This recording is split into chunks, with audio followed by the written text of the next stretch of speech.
आज हम जानेंगे कि इस पांचवें आरे में यानी कलयुग में कैसा व्यवहार होगा।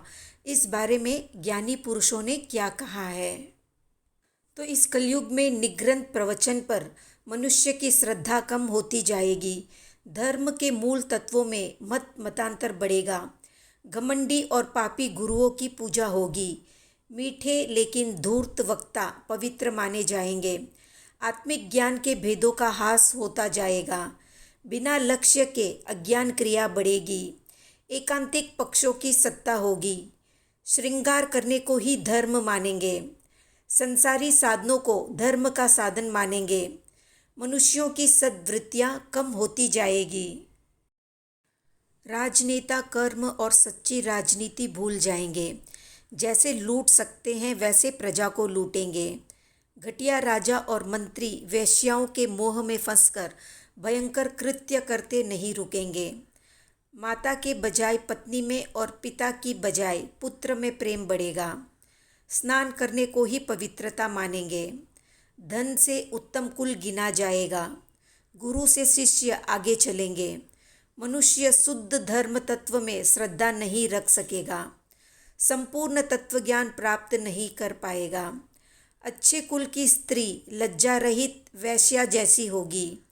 दुर्जन लोग सुखी बनेंगे और सज्जन लोग दुखी होंगे। शिष्य गुरु की, संतान माँ बाप की बुराई करेगी। आचार्य अपने गच्छ की परंपरा, समाचारी अलग प्रवर्तेंगे।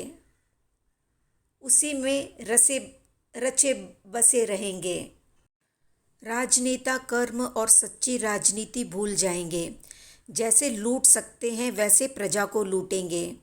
घटिया राजा और मंत्री वेश्याओं के मोह में फंसकर भयंकर कृत्य करते नहीं रुकेंगे। माता के बजाय पत्नी में और पिता की बजाय पुत्र में प्रेम बढ़ेगा।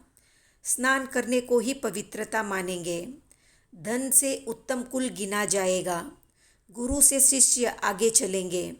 मनुष्य शुद्ध धर्म तत्व में श्रद्धा नहीं रख सकेगा।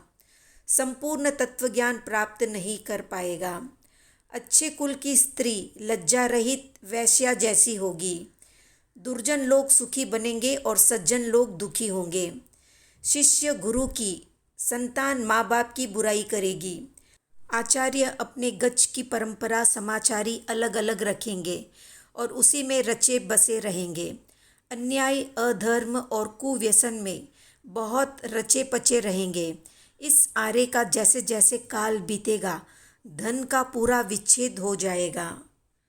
सिर्फ लोहे की धातु रहेगी। चमड़े की मोहरें चलेगी और वे लोग धनवान कहलाएंगे।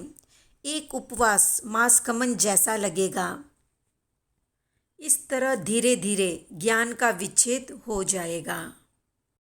तो ये थी संक्षिप्त जानकारी कलयुग की। आज का प्रश्न है कि आने वाला घोर कलयुग कितने हजार वर्षों का होगा, कमेंट में बताएं।